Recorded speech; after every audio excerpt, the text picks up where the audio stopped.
Hello and welcome to Wrestling and Everything Coast to Coast with your hosts, Buddy Stella Esquire, Mike Lano, and Evan Ginzburg. Also, our special guest host tonight is Jonathan Schwartz, coming all the way from Canada. But, Mike, would you like to introduce our special guest for this evening? Sure. She is a regular guest friend of the show, obviously, longtime friend of mine. We're doing a Lanny Poffo tribute here. She's the daughter of wrestling's original eighth wonder of the world, the great Pampero Firpo, who, well, we'll talk about his relationship with Lanny in the Detroit area, etc. But we lost Lanny last Thursday, and we're going to be talking about him today. It's tragic. He's so young at age 68, and I'll ask Mary first because she brought this to my attention. This, I think, the PBS doctor, sure. So he, to what our understanding is, and anybody can chime in if they've heard any new updates, was he just didn't wake up. He passed away, maybe had a cardiac arrest Thursday morning. And Mary, you had told me that how long had Lanny been on this Dr. Fuhrer, kind of a very restrictive but healthy diet, and fruits, nuts, mostly vegetables. Yeah.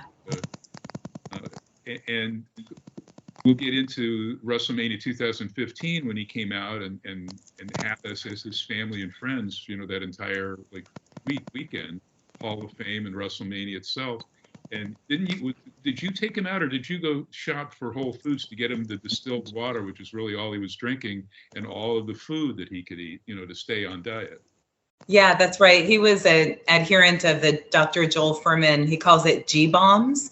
So I'm sure you heard this too a bunch of times. He said greens, berries, onions, mushrooms, beans, and seeds. And that was the extent of his diet. It sounds so restrictive, but he really adhered to that. And then he would drink distilled water. So when he came out for WrestleMania weekend, he said, hey, can you stop by Whole Foods, please, and bring me a couple gallon jugs of distilled water and bring me some greens if you can, and gave me the little shopping list. And yeah, so I was just really stunned and saddened and shocked to hear about him passing away because he was such a health nut. He wasn't a long time steroid user, didn't use drugs, party drugs, just wrote a book about not smoking, anti-smoking limericks from the heart and lungs. And he always talked about how much he enjoyed his life and wanted to live to be 100. And, his mom lived to be almost 90. His dad lived to be in his 80s. And so just to pass so young and so suddenly, I was just absolutely stunned and very sad to hear the news. I'm still kind of in disbelief.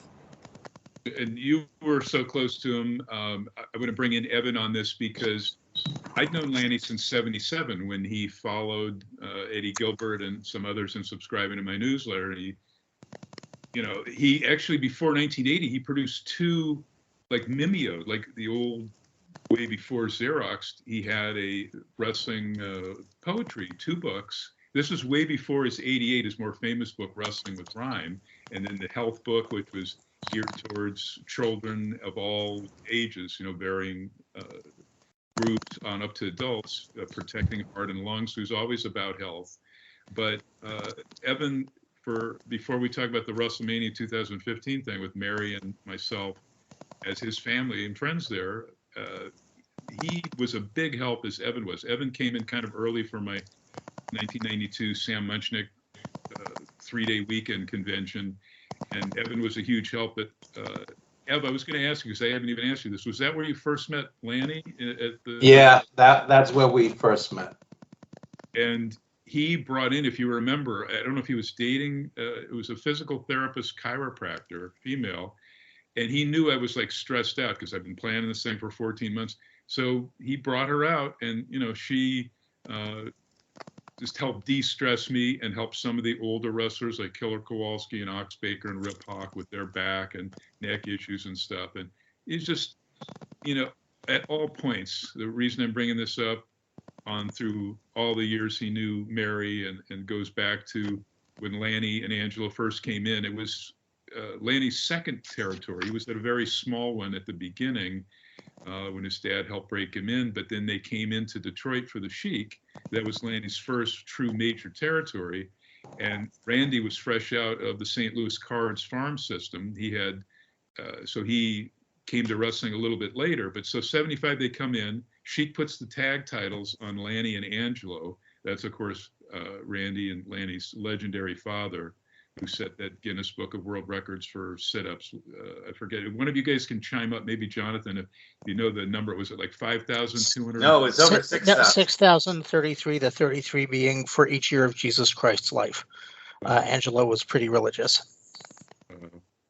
I don't think I've done 6,000 sit-ups in my life or, my past lives. Angelo was, don't sell him short. I heard some other radio guys calling him, saying he was never quite the star. No, this guy was a big legend for decades, particularly in the AWA and all around the South East, well before their own family promotion in Kentucky. But so the Sheik puts the tag straps on Lanny and Angelo, and Randy was like in openers. So as I said on Busted Open Friday, think about that for a second. That didn't last long. And Randy, with his bleached hair, didn't look anything like we'd see him later on in ICW, the Poffo promotion, the family promotion, or obviously WWF. But Ev, tell us about how you met him, and you guys remained close too. Constant stuff on the East Coast whenever he'd come in. Like he was just in this weekend. Anyway, let me throw to Evan on that, on his time with Lanny. I wrote a piece on Lanny where I actually talk about your convention, and that's where I met him. And I was a young sheet writer, and I timidly approached him for an interview.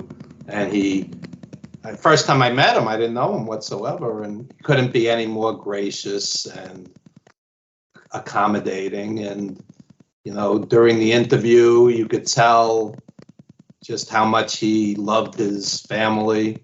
He spoke about the 6,033 sit-ups that Angelo did, and he talked about his brother's character. Not his wrestling achievements, his brother's character. And he talked about his mother, who he told me was Jewish, so he was, quote, one of the tribe, he said to me, because in the Jewish religion, if your mom's Jewish, even if your father's not, technically you're Jewish. So, and interestingly enough, I mean, I'm not particularly religious. My wife is Christian and Korean, but there's a video online right now with Lanny's rabbi who bar mitzvahed him, saying some really beautiful things about Lanny as a person. And I wish even the WWE wouldn't do the brother of Randy Savage, because Lanny had a very distinguished career in and of himself. Lanny was very proud that on Saturday Night Main Event, when he wrestled Hogan, millions and millions of people watched that. Millions. This was before we had thousands and thousands of channels. So he headlined Madison Square Garden against Hulk Hogan. Okay, he headlined every major arena while he was the Genius. Okay, so, and there was no sibling rivalry. So it's really not necessary, the lesser star of the two brothers. He had a very distinguished career. And more importantly, he was a great human being. He stayed by me many times. My wife was very upset as well when she heard the news the other day. And,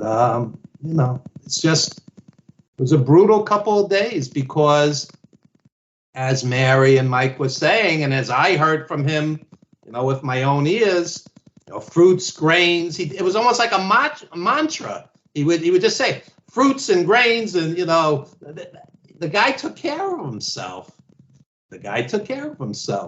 But let me throw this in, whether people realize it or not, and Mike has a medical background, I don't, but when you drag these guys from town to town, night after night, plane after plane, this is not an easy lifestyle.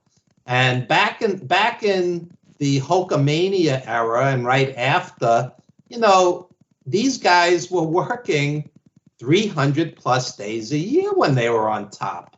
Okay. And even afterwards, 250 days a year. It's not a lifestyle conducive to longevity.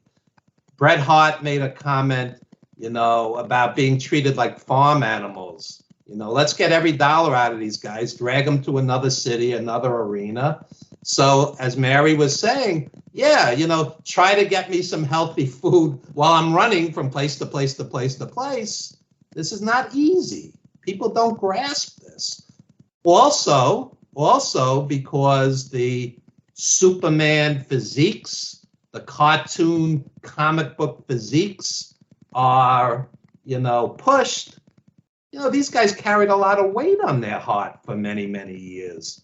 Lanny at one point in one interview said he was 272.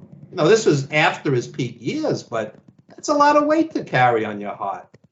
I'm 6'2.5", 215. And my doctor once said to me, try to lose a little weight. That's 215. Lanny at one point was 272. So, and his weight fluctuated. Look, it doesn't even pay to, go through what did him in. Sadly, at age 68, a guy who really did try to take care of himself is gone. And, I'm just, devastated, really. I mean, it's like running through a loop, all my memories of Lanny. I mean, over the years, as associate producer on The Wrestler, I'll tell you a funny story just to lighten the mood for a second. I bring him in for a reading with Aronofsky. And Aronofsky liked him. He was a likable guy, intelligent, well-spoken, good-hearted.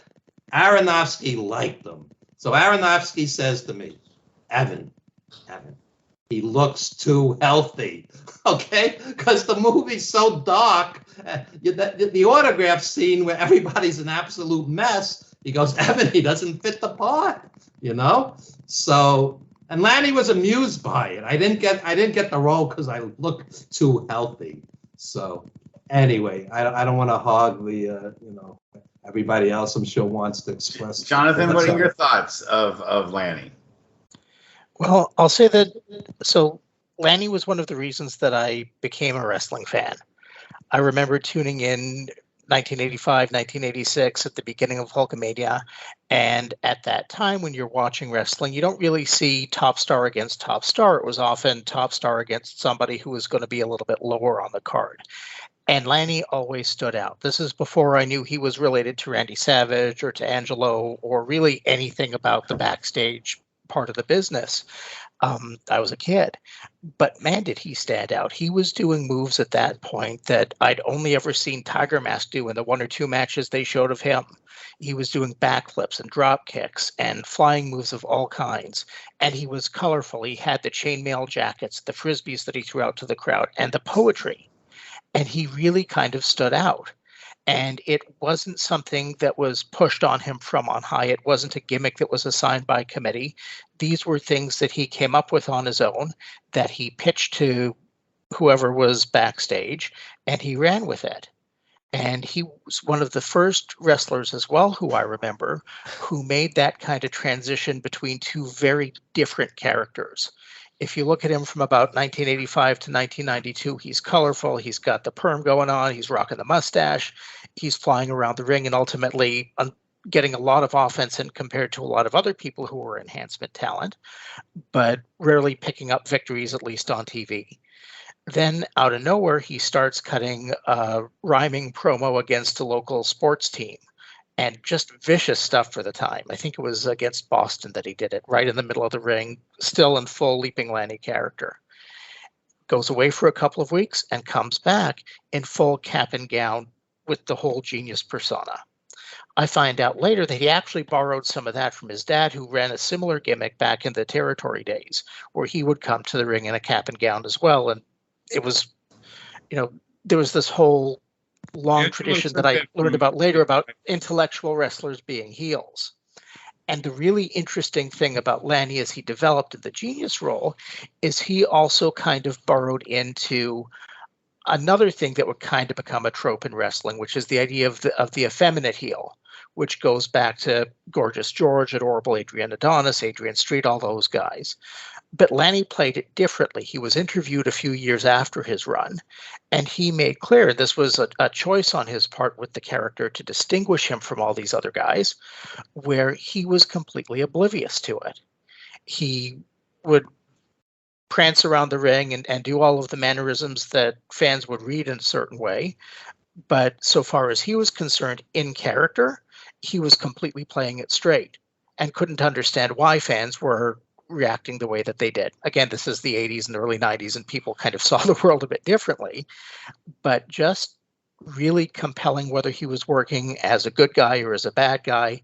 I think one of the big missed opportunities in the Monday Night Wars was at one point, Randy had actually tried to bring him over to WCW and give him the old Gorgeous George gimmick in so many words. And WCW hired him, but just never gave him the call. So he got into great shape. He always was in great shape, was ready to go, had dyed his hair blonde, and just kind of sat and collected a paycheck like so many did for about 4 or 5 years to the end of his career. And we didn't get to see kind of the next evolution of Lanny Poffo, which I always thought was a bit of a miss. But definitely a colorful guy, an incredibly smart guy. There was a cameo video of his that made the rounds virally a couple of years ago, where he basically says he didn't even finish high school. And here was a man who learned several languages. As Evan said, he was deeply interested in religion of all kinds, wound up getting bar mitzvahed. Good Canadian boy, born in Calgary, Alberta, Canada, as so many great wrestlers are. And I think one of the other things that's worth noting about him is, one, he was an early adopter of the internet and the positive aspects of online wrestling culture. He was a forerunner on the podcast side. He had something called the Genius Cast, and he was one of the first guys on that side who I remember who brought himself back to a degree of relevancy for a whole new generation of fans. He wound up parlaying his online presence into a brief gig doing commentary for New Japan as well. And again, very active on the convention scene, very active on the independent scene until a few years ago.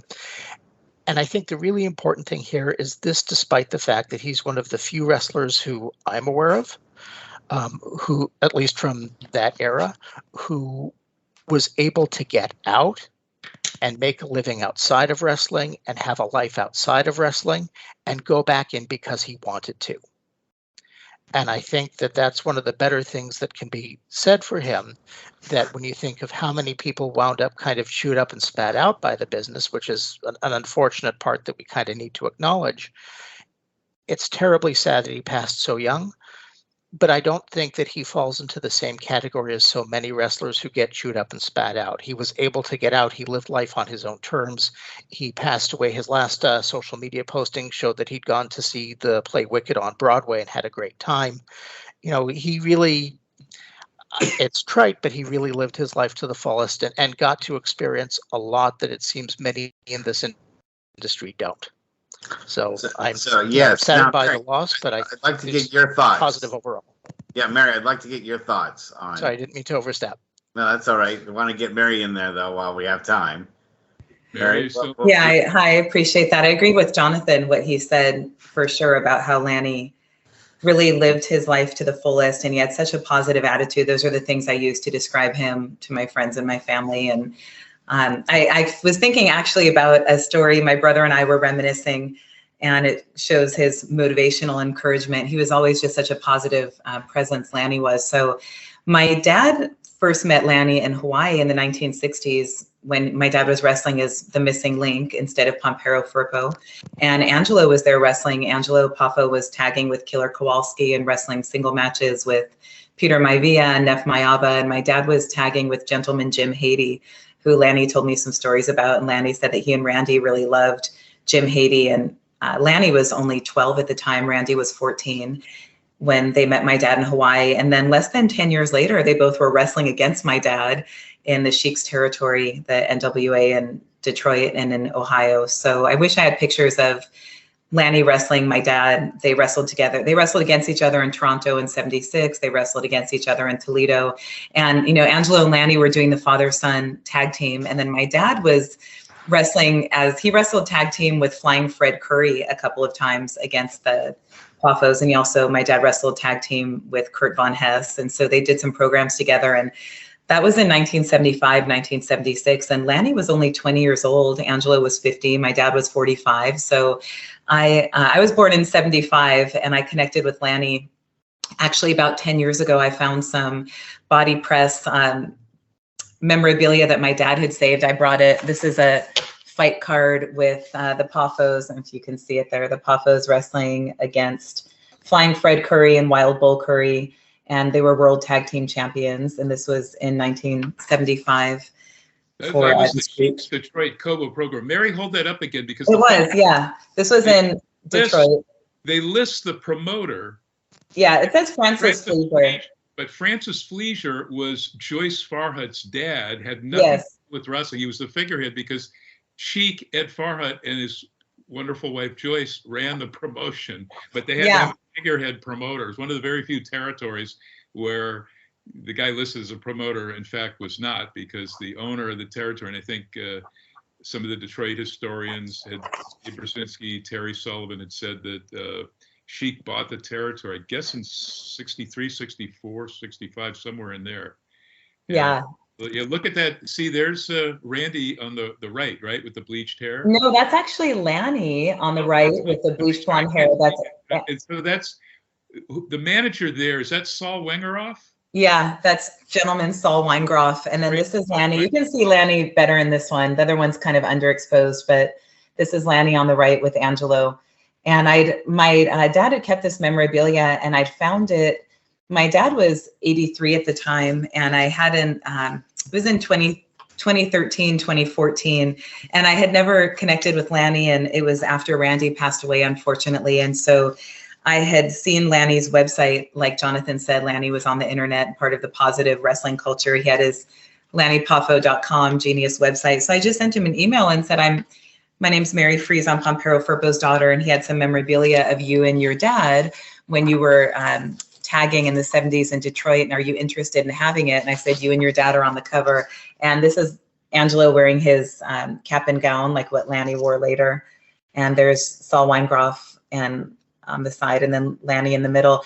And I said, I have these body press programs that my dad had saved, and I was wondering if you were interested in having them. I can send them to you. And right away he wrote back, and it was just the nicest email. He said, please give your dad a big kiss for me and let him know what a positive influence he had on my family and on me. And he said, we just loved your dad so much. And Lanny and I just became fast friends for like the last 10 years. He would text me and call, and I would do the same. And I would find these pictures in my dad's scrapbooks of different people, like Gentleman Jim Haiti and the cards in Hawaii with my dad and Nick Bockwinkel and Angelo and Killer Kowalski. And sometimes I'd find these photos that didn't have names, or I didn't know who was in the photo, and I would text it to Lanny, and the wrestling genius, he just knew everything and was happy to always share and to tell stories about how much my dad and Angelo Lanny enjoyed. He said I'd ride in the back seat, and he said my dad and your dad would be in the front, and they would talk about their families. And my dad is Armenian, but he was multilingual. He spoke Italian. So he said your dad and my dad would speak Italian. And he said your dad would pull over at like roadside produce stands. They would buy vegetables. They would cook together. And so my dad and Angelo had a nice friendship, just being family men. And I think Lanny and Randy always appreciated that. And it was nice for me as a daughter to hear those stories. So I introduced Lanny to my brother when we saw Lanny at WrestleMania in 2015, and Lanny was just so kind to all of us, to Mike, to my brother. And so a couple of years later, my brother had gotten a call from Johnny Mantell about inducting my dad into the Professional Wrestling Hall of Fame in 2018 in Texas. And Lanny was at the Professional Wrestling Hall of Fame when it was in New York, and was there for Rick Martel's induction. Lanny was very good friends with Rick Martel.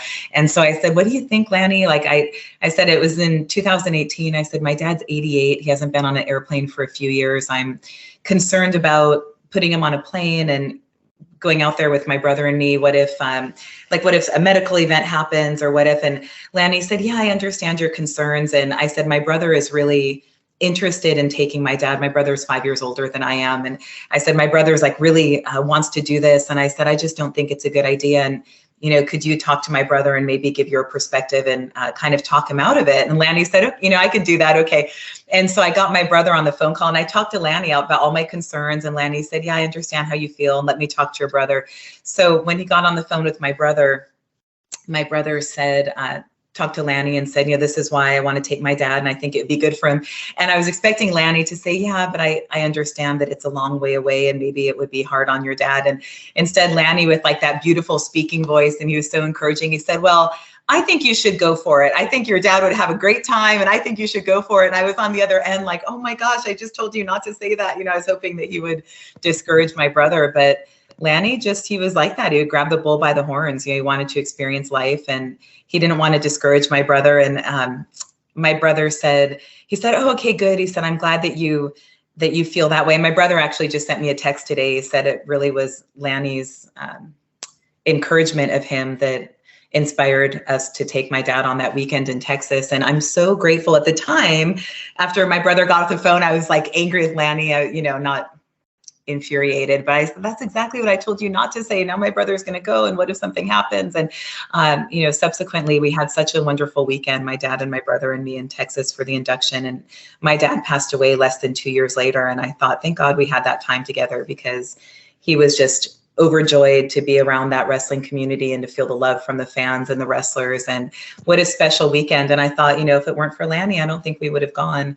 I don't think I would have gone for sure. And he really encouraged us to take my dad there. And it was just a lovely memory that we have. So I always told Lanny, I said, I'm really grateful that you told us to do that because I don't think I would have gone, if it weren't for his encouragement. So I was like, all of us were just really shocked and stunned. And I thought Lanny would live to be 90 like his mom or 80s like Angelo. We're talking, Mary, and like we were saying, how do some of these wrestlers that abuse their bodies, and Lanny had talked about some, we won't mention, but here's a guy who treated his body like a temple. He taught others to treat his body like a temple. So let me just throw a couple of quick things in here. Lanny also was Sheik's NWA World Champs with Chris Colt after his run as champion with Angelo's father. And the Gorgeous George thing that Jonathan had mentioned, Randy actually bought the rights to the Gorgeous George name, everything from the estate, from his last widow. And so that goes back to the history. I think it was 1952 when Angelo Poffo was convinced by Gorgeous George to stick with wrestling because Angelo was ready to give it up. His career just wasn't happening. And he always credited that, thanked Gorgeous George publicly for helping him and keeping his spirit going. And so he did not quit as he wanted to do. Gorgeous George motivated him. So Gorgeous George dies destitute. I think it was Apple Valley, California, with that turkey ranch. And he had some alcoholism issues. So he died almost penniless. And Angelo Poffo paid for his entire funeral. So there was that long bond, that tie, that full circle. And so Randy bought the rights when he came to WCW to the Gorgeous George name and everything. And they paid Lanny 5 full years, Jonathan, to do that. But he was just collecting money for whatever reason. I'll have to ask Eric Bischoff why, because he was the decision maker at that time, why they didn't go with the new Gorgeous George that Lanny was going to do, because he was excited about it. He talked about it. But here's a couple of other history things. And correct me if I'm wrong, guys, but Evan and I are doing a book on the guy I ran the fan club for in the 70s and 80s, John Tolis. And John came into WWF. Fred Blassie had recommended him, as did Pat Patterson to Vince. He came in, managed briefly Kurt Hennig as Mr. Perfect and the Beverly Brothers. And I think Lanny was the one, he took over. John just didn't work out with pre-scripted promos. He was incredible state-of-the-art at impromptu ones right off the cuff, but he couldn't read it off a prompter. He didn't like memorizing stuff. Just wasn't as effective as he had always been before that. So I think Lanny took over managing both. And the Uruguay thing, Mary maybe can correct me if I'm wrong here. It was like right after COVID, maybe May of 2020, when he just sort of moved suddenly to Uruguay. Maybe it was a little bit later. Ecuador. Ecuador. Well, was it Uruguay? No, Ecuador. It was It was Ecuador. It was Yeah. Ecuador. Initially? Yeah. Okay. Yeah. So, He- but he beached yeah. Orlando and met a gal down there, you know, Wrestling Observer Radio, and some guys on Busted Open were saying he loved Hispanic women. So he met some gal down there. But I thought Lanny told me last year he got either a second one or he moved away from the beach to something he called up country, up a higher elevation, which he'd never lived in high elevation before. So I'm speculating, okay, here's a guy who took care of his heart and liver, lungs. He wrote that second book, the bigger of the two, you know, because he had actually a total of 5 published books, but the big ones were the 88 Wrestling with Rhyme, and then the health limericks, anti-smoking, help your heart and lungs book. The higher elevation he wasn't used to, and then he's coming from a warm climate to, you know, the freezing, whatever it's been in the New York area for those signings. You know, he had quite a few signings and at least one convention in, I think, Jersey this weekend. And, you know, maybe those things were a factor. We'll have to see what plays out. And, you know, as Evan said, we want to stress on all the positives in his life. Mary, the WrestleMania thing in 2015, San Jose, Santa Clara, right in your city, half hour from me. He puts us down as friends and family. So not only do we get pictures of Lanny with your dad, Pampero Firpo, but your dad with Bruno and Lanny with a multitude of pictures. I mean, I posed them with a lot of the WWE people at the post Hall of Fame party, the post Mania party. I've got one I sent into AEW of him with Saraya when she was wrestling as Paige there, but he's in the tux with Saraya in her wrestling outfit. And I've got some other ones. Just everybody wanted to come up and meet him, and so gracious to him as he was gracious to them. I mean, he was one of those guys that was genuine. And Brian Alvarez was saying today, he, you know, seemed like he was on, but that's how Lanny was. You know, he was, you could give him any subject and he could come up with rhymes within, like, you know, 10, 20 seconds. So he wasn't that far-fetched. You know, you with wrestling, you take whoever you are and turn it up several notches or 10 notches. But Lanny was kind of a genius in a lot of ways. Memorization, wrestling historian stuff. I mean, he loved wrestling newsletters in the 70s. And I just wanted to give my quick experience with Lanny myself, that I met him in 2017. He did an indie show with Wrestling for Charity. The ring time bell, it was 95 degrees out there, but he still and we didn't draw the largest crowd in the world, but he still was involved as a manager, and he was around to sign a lot of autographs for people, and he did tell his personal message to Evan. For when I said, "Hey, I'm a friend of Evan Ginzburg's," he said, "Tell that whiny Jew to stop complaining so much, and he'll live a lot longer." So you know, that was his sage advice for Evan Ginzburg. And while I have a second here in between everybody, I wanted to play. Evan suggested that we play 20 seconds of what he wants to be remembered for. So if you'll indulge me for a moment here, I'm going to play this clip here.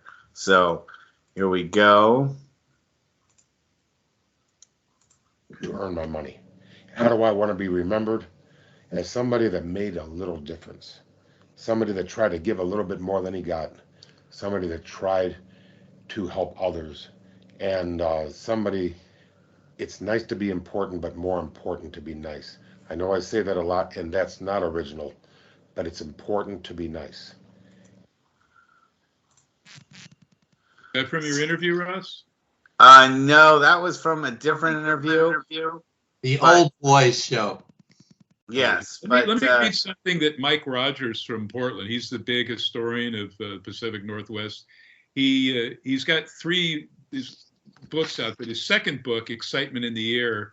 This is Mike Rogers, spelled Rodgers. These are incredible history books. So he's interviewing Lanny at length, and he said, "Did you travel with your dad growing up from territory to territory?" And he says, I got to see the St. Louis Arch being built, one of my fond memories being with my dad. Later, I spent $6 and went to the top. That was one of my best early childhood memories with my father. When I was 10, I was still confused about Johnny Valentine. He was the real deal, and that's what smartened me up. Talk about your first match, any memories from it, Mike asked. And he said, who was it against and where? It wasn't against my dad, it was with my dad. He led me the whole way. Of course, the match was so good, I was under the mistaken idea that I had something to do with it. I found out later when I worked with somebody else, the blind leading the blind. Here he is talking about Pampero Firpo. So I'm scrolling down here. I had initial success in Detroit, winning the world tag title with my father, later Chris Colt. We worked with people like Lou Thez, Bobo, Cole Curry, of course, Fred's incredible father, Pampero Firpo, who was like a father figure to me. I was only 20 at the time, and he said of all the people that Mike had mentioned, only Pampero Firpo was still alive at the time of this interview. I'll never forget how nice Pampero was to me. I was very green. He was very patient, helped me in the locker room, helped me at the hotel, helped me everywhere. I was looking at it like a boy in a man's world. And then he talks about, his time in Portland, Oregon, where Norman Frederick Charles filled the Pampero Firpo role and told him to listen, keep his ears open and his mouth shut.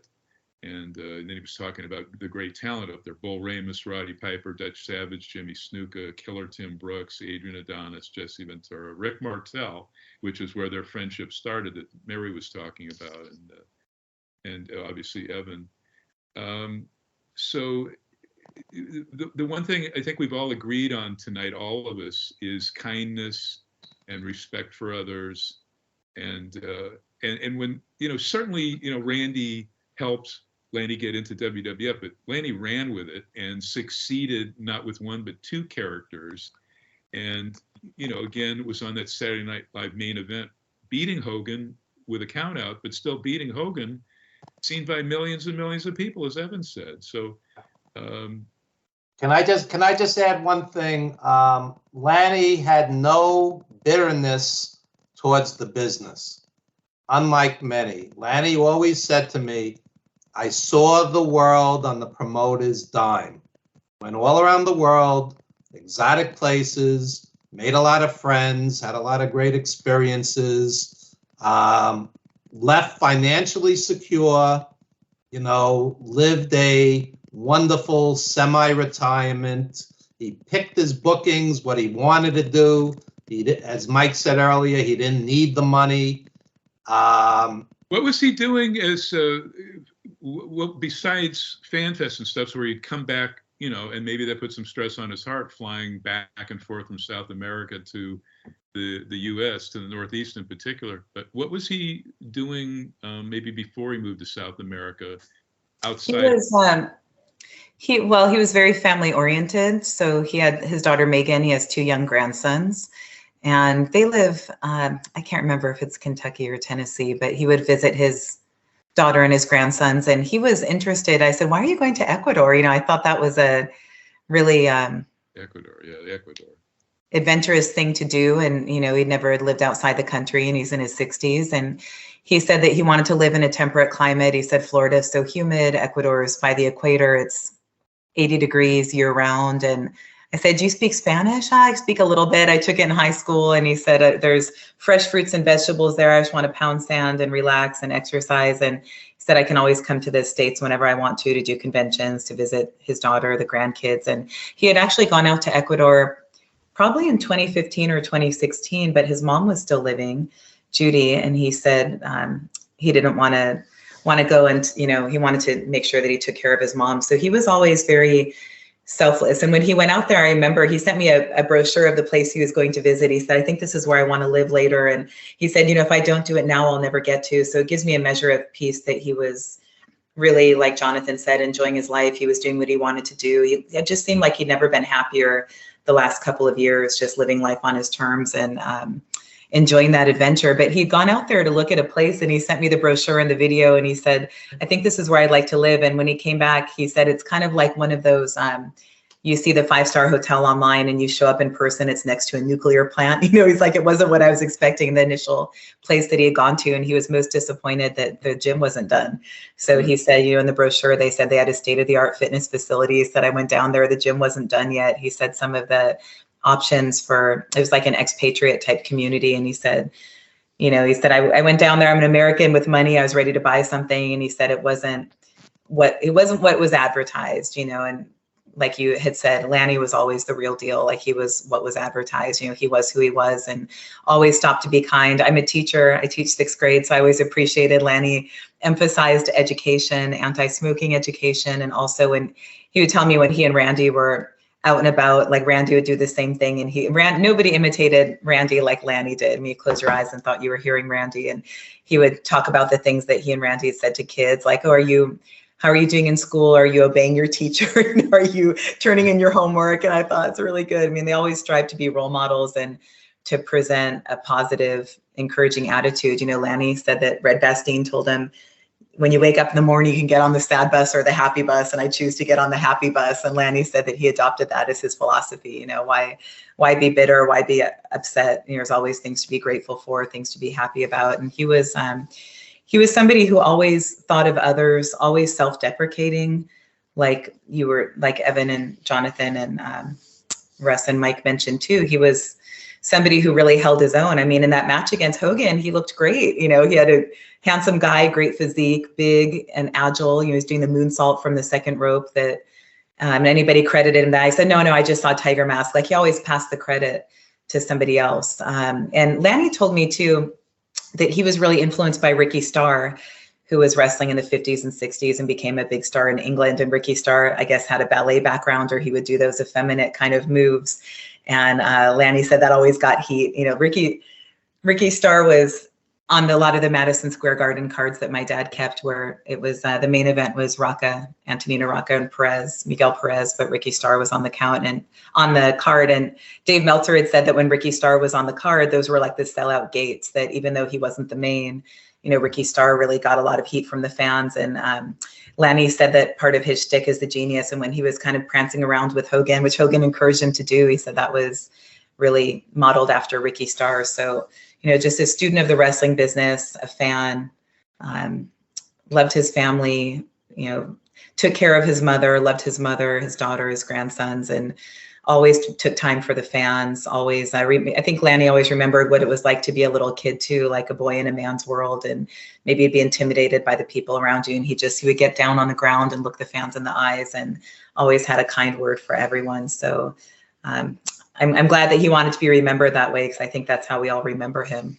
Mary, you said that Ecuador was like his dream, because I kept thinking, well, he already was in a wonderful climate in Florida, where his dad owned that big, condo complex, which I think after Judy passed, I don't know if Lanny, ran it or sold it or whatever before he moved to Ecuador. But now I understand that less humidity down in South America. Is that how he expressed it to you? I think that too. And I think that he also just wanted to do something that was his own, like I just want to do this and try it. And he was at the time of his life, his brother was at rest, his parents were at rest, his daughter was grown. And he thought, it's time to try something different. I remember him saying that if I don't do it now, I won't get a chance to. And it's something I've always wanted to do. And if it doesn't work out, I can always come back. And, I really applauded him for doing that. That's a big change to make at that stage of his life. And I'm glad that he had that time there. I think he really, really enjoyed it. Two little quick points too that I thought was interesting. One is that, the Poffo family is one of the few families, multi-generational wrestling families, where you don't hear about any major crises. Everybody got along, and they were all very close, and they all, there's no tell-alls or terrible stories about from Lanny to Randy. He always thinks of Randy very positively, and his father Angelo. And I also thought it was really interesting that the WWE spent all this time saying how, basically describing Lanny Poffo as the brother of Randy Savage, while when the two of them were in the same Fed with each other, they never alluded to the fact that they were brothers until so much later. So it's like, why did he say that at all when they were alive and wrestling together? You know, when they were in the they actually did when he inducted Randy as the. Oh yeah, but I'm talking in the 80s. But hang on right here a second. This is something Mary and I will remember, that Randy had a big thing of his. First of all, he was heartbroken. He kept lobbying to have Angelo put in that 1987-88 Meadowlands Seniors Battle Royal. That Thez, the last two guys in it were Thez and Pat O'Connor. Randy was heartbroken. He was really upset. He kept saying to Vince, "I want my dad in there," you know, because there were other guys that perhaps didn't belong in there in that famous Battle Royal. And then when Randy passed, Randy continually was asked while he was still alive to go into the Hall of Fame. And he goes, "Well, my kid brother's got to go in there with me, or I don't want to do it." And then when Randy passed, and I think Mary told me this too, verified that, Mary said, why are you going to do it now, when he'd agreed to go and accept on behalf of Randy in 2015 at that Hall of Fame. And Mary, you tell it, because I think you said it most eloquently, what he told his mom, Judy. Yeah, I think Lanny said that he said the fans have suffered enough. You know, it just doesn't seem complete without Randy in it. And like you had mentioned, Mike, Randy wanted them to go in as the Poffo family, like the Von Erich family, and to go in all together. And he said, it's, I think Lanny realized like that's not going to happen, and the fans are waiting, and it just seems incomplete without Randy. And, Lanny had so much love for his brother. He says all the time, he says, if anybody remembers my name, it's because of his, again, always passing the credit. And, Lanny said he wanted that moment for the fans, and he did. He made it about the fans. The fans started chanting, and when Lanny was speaking, they're Randy Savage, and then Lanny stopped his speech and chanted along with them. And I think he just really wanted to celebrate his brother and what his brother had achieved, and just felt like the time was to do that. And he said that he didn't think that his mom was that happy about it, but he said, this is something I want to do, and it's for the fans. And yeah, and I'm glad he changed his mind, because that was such a memorable night. And, you can't think of the WWE, those of us who were watching in the 80s, you can't think of it without Randy. It was just so foundational. Because you were up in the press box for WrestleMania itself, where they had all the Hall of Fame honorees. Yeah. Medusa and Bushwhackers, Sheep Herders, and Rikishi and Schwarzenegger, I think it was. Yeah. All out on that, that stage in that huge Levi Stadium where the 49ers play now. And Lanny's speech was like the speech of the night to me. And Lanny said he saw Vince in the hallway, and Vince said, just have fun with it, just go and have fun. And he did. He did that poem. Lanny could recite those poems. But my other favorite Lanny moment, besides the Saturday night main event, I just was watching that the other day. I was watching it with my kids, and we were just cracking up the scroll, and he was writing like Hulk, Hogan down and everything. It was just so great. And then Perfect with the gum on the belt, and they're like taking the belt and running away. I mean, it was just so classic. But my other favorite memory of Lanny and the WWF during that time was when Randy was sitting on that throne when he was the Macho King after defeating Hacksaw Jim Duggan. And Lanny could just pull those poems out. I mean, the poem for Randy, the poem for when he was reading that poem and Lanny was the Macho King, and all those great heels were in the ring, like Dino Bravo and Greg Valentine, and One Man Gang is Akeem. I mean, that was just such a Sherry Martel sitting next to Randy on the throne. It was just so good. And yeah, I think he was saying that he left, Hacksaw Jim Duggan in a state of ravage, and now it's time to induct the Macho King Randy Savage. I mean, Lanny was so creative, and like Russ just said, the WWF didn't acknowledge that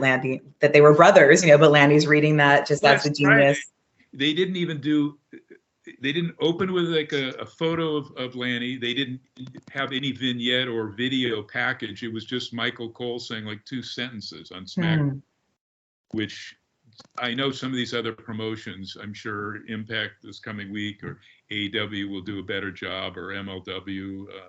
And Lanny was so, he was also, another thing I wanted to mention is that the gimmick, he was so not territorial about that at all, because when Jay Lethal was doing the Black Machismo, he asked Lanny, is that okay with you? And Lanny thought it was great. And then when Damian Sandow was doing the Genius kind of thing in the WWE, Lanny encouraged that. And same thing with Chris Hero, when Chris Hero was the wrestling genius.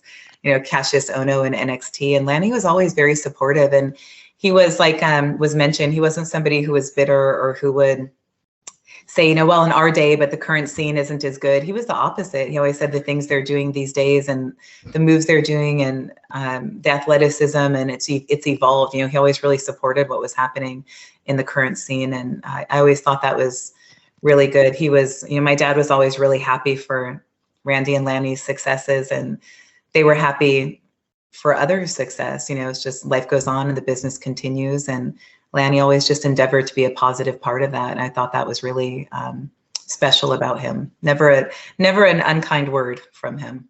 And Mary, speaking of your dad, we'd be remiss for the fans who don't know, Randy Savage patterned that, oh yeah, after your dad, Pampero Firpo. I mean, yeah, so not everybody knows that. And that's an iconic. Yeah, that's right.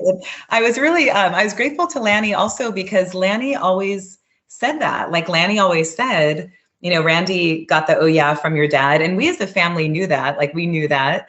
But people who, my dad retired, he did a couple of matches in the mid 80s, but he effectively retired in 1981 before cable, before, so unless you lived in certain areas where he was wrestling, there wasn't even really tape trading or you got the magazines. Like you really didn't know much about him unless, you were in Detroit or New York or Ohio. He went around the country, but it wasn't like it was, the exposure isn't what it was today. So Lanny was always so kind. He gave credit in every interview that ESPN, Sports Illustrated, the DVD that the WWE released for Randy posthumously the year that Randy was inducted. Lanny did a whole thing about how Randy was struggling with his interviews and asked Lanny for help. And Lanny said, well, who's the greatest Savage interview that you know?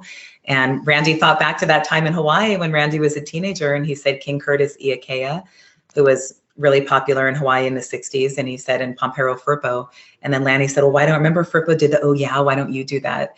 And, Lanny encouraged Randy and Randy made it his own. And we just recycle, my dad's Pampero Firpo, the wild bull of the Pampas, our last name is Kachmanian, but he patterned Firpo after the boxer Luis Firpo. And Jack Dempsey encouraged my dad to take the name Firpo since they were both from Argentina. And my dad took the wild bull of the Pampas, and that was Luis Firpo, the boxer's nickname. So, we just beg, borrow, and steal and just kind of make things our own. And it's always nice when the person is happy for the continuation and the success of other people. And I always appreciated that Lanny gave credit to my dad and talked about his influence on Randy, and that the boys really enjoyed my dad and thought highly of him because it was mutual. Well, he was a historian. He's bringing the past to the present, passing it to the future. Yeah. Nobody did it like Lanny. Right. Sorry, if I can go full fanboy for just a second here. I just wanted to say Pampero Firpo's legacy is definitely in good hands. One of my earliest memories, just forget being a wrestling fan, but just as a really little kid, was play fighting with my dad. And his finishing move was the El Garfio. And I use that as my finisher when I'm playing with my kids. So that's a good one. A whole other generation.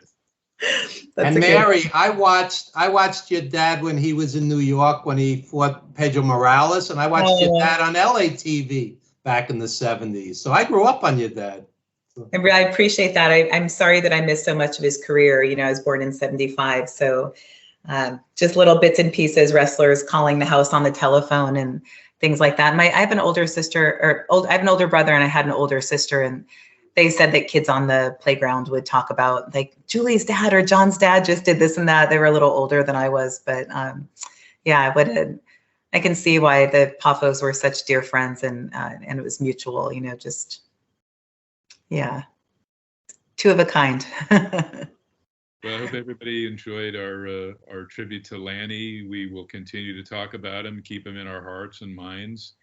And that's, I hope, what everybody does. And take what he brought to wrestling, loving the history, bringing the positivity at all times. And, he's one of those rare guys like Red Bastien, or Pampero Firpo, nobody had a negative word to say about Lanny. This was a hard loss. So young, a guy who should have lived as he wanted to, well beyond 100, as Mary has said since we first talked about it Friday. So anybody have any couple of last things before we close up here? Mary, really want to thank you. Last minute you gave me a call Friday and asked you to do the show. I know you probably had family stuff, so thank you for coming on tonight. Yeah, I'd like to just like to briefly shout out, get well wishes to Jim Phillips, one of wrestling's great journalists. And a guest star here on the show. We have him on the show. He's chronicled all the territories.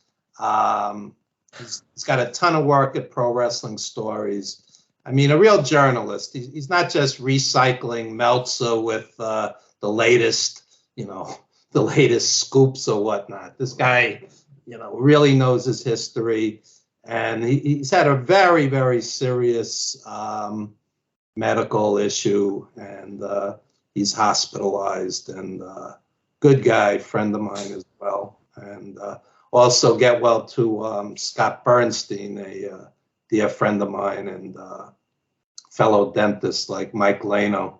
There's a lot of running themes here. Mary, you don't know this, but I used to teach 6th grade, so I'm bringing you a medal. I survived 3.5 years of that. My kids right now are in 6th grade, so I know what they're putting teachers like yourself through. Teachers need to be paid better. My first wife was also 1st grade teacher, and she would have to go out and buy the supplies for the kids. There was no budget for it. This was insane in the early 80s. I don't think much has changed. My impression of teaching 6th grade, he's hitting me, he's kicking me, right? From 9 to 3. Oh my God, not easy. I still think the inequity between athletes' pay, and sure they deserve to be paid, but give some of that to the teachers because they're barely making it, and if they still have to buy supplies and stuff during the summer, work summers, but buying the supplies for the kids, that always killed me. It was, come on, the district can't, depending on where you are, but we need to support our teachers better, I think is the bottom line. I know Lanny would agree. And speaking of history, check out on the Reels Network, the Roddy Piper documentary, Autopsy. They interviewed me for that, and it's airing tonight. And Lanny did something with this same crew, as did JP Zarka from Pro Wrestling Stories, and he says they do a good job. So I haven't seen it yet, but check that out as well. Jonathan, any last words for the show here? Well, I'm in between two of my columns. The last one was looking at some of the more interesting participants in the Royal Rumble, but that's come and gone. The next one, actually, funny enough, I do name check Lanny Poffo. I'd actually written the column a few days before he passed away, but I was looking at how basically characters and gimmicks get passed from one wrestler to the next, and the difference between the idea of fakes and homages, and basically how these same ideas keep getting applied to new generations and the different takes that are put on them. So that should be coming out this coming Sunday. But obviously I think we've covered a lot more important stuff than that today. And let me just quickly say something. Slam Wrestling is one of the few websites that really credit and honor the historians when they pass, and the journalists and the indie wrestlers and the old school guys. Really, really much respect, because most of the websites, you're lucky if you get a sentence or two when somebody dies, and there you guys are, with really extensive articles chronicling people that devoted their lives to wrestling, and it's important. You know what? I'll just pass it along. Greg Oliver, who's the who basically runs Slam Wrestling, did a pretty comprehensive obituary on Lenny. So if you're looking to learn a little bit more about him, if you want to help celebrate his life, that would be a great place to go, slamwrestling.net. My own column is Wrestler's Court with Jonathan Schwartz, which is also there as well. And I also wanted to mention, almost 100 shows ago, for our 1-year anniversary show, we interviewed Lanny, and there would have been nobody that I would have felt more appropriate to have after 1 year of our show. And it was a very special show. I ask fans who are watching now to go back to our YouTube channel and check out our 53rd show where we interview Lanny Poffo. It was a very special time, and he was down in Ecuador, and it was really a great interview. And I was really, to be honest with you, just thinking it was time to get him back on the show again. So it's just one of those things, you never know what you've got sometimes until it's gone. And he was really great guest. So I do miss him as well. And I ask fans to check out that interview if they can. And Mary, I wanted to thank you for being on our show tonight. Do you have, if anyone wanted to contact you through social media, would you like to give them any contact info? Sure, Russ. Thank you. I don't have any personal social media, but I made a Twitter account when my dad was still living and connected him with a few of his old friends, like Bill Apter, George Napolitano, and they connected him with Don Leo Jonathan while he was alive, and Killer Brooks and Baron von Raschke and different people. So I started that Twitter account in 2018, and it's Pampero Firpo, and I post some just different memorabilia, different things that my dad saved, and the Twitter handle is P Firpo #1. So it's PFIRPO1 on Twitter, P Firpo1, and I run the account and appreciate fans sharing stories and passing things along. And it's P Firpo1. That's where you can find the Pampero Firpo Twitter account that I run. So thank you, Rob. So much, Mary. We would love to have you back on as your own exclusive guest sometime soon. So it'd be my pleasure to have you on the show. I brought her on before as an exclusive guest. We'll have her on soon. Absolutely. Yeah, thank you. I appreciate it. Thank you for keeping the history alive. And I echo everything that Evan said about Slam. They're always top notch. So thank you, Jonathan.